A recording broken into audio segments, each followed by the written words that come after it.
मुख्यमंत्री देवेंद्र फडणवीस यांचे विश्वासू व निकटवर्तीय मानले जाणारे बार्शीचे माजी आमदार राजेंद्र राऊत यांच्या नेतृत्वाखाली बार्शी तालुक्यात भारतीय जनता पार्टीने ऐतिहासिक विजय संपादन करत जिल्हा परिषद आणि पंचायत समिती निवडणुकीत अभूतपूर्व यश मिळवले।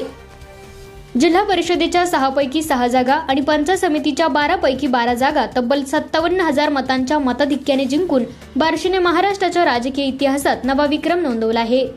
विशेष म्हणजे भारतीय जनता पार्टीच्या विरोधात दोन्ही राष्ट्रवादी काँग्रेस व दोन्ही शिवसेना एकत्रितपणे मैदानात उतरल्या असतानाही संपूर्ण राज्याचे लक्ष लागून राहिलेल्या बार्शी पंचायत समितीवर भाजपने एक हाती विजय मिळवत सर्व 12 जागांवर भगवा फडकवला। या विजयामुळे बार्शी तालुक्यात राजेंद्र राऊत यांच्या नेतृत्वाची पुन्हा एकदा प्रभावी छाप उमटली आहे। पंचायत समिती सभागृहात आयोजित कार्यक्रमात सभापतीपदी मीनाक्षी रोंगे तर उपसभापतीपदी संतोष निंबाळकर यांची निवड करण्यात आली।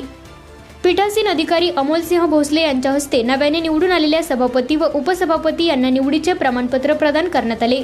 याप्रसंगी माजी आमदार राजेंद्र राऊत यांच्या हस्ते नव्याने निवडून आलेल्या सर्व पदाधिकाऱ्यांचा सत्कार करण्यात आला।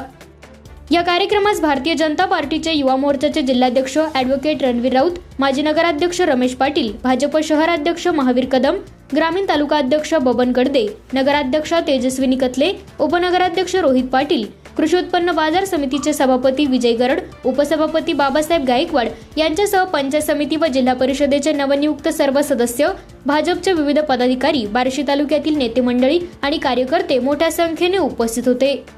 या ऐतिहासिक विजयामुळे बार्शी तालुक्यात भारतीय जनता पार्टीची संघटनात्मक ताकद आणि राजेंद्र राऊत यांच्या नेतृत्वाची ताकद पुन्हा एकदा अधोरेखित झाली असून आगामी काळात तालुक्यातील विकासाला गती मिळेल अशी अपेक्षा व्यक्त केली जात आहे।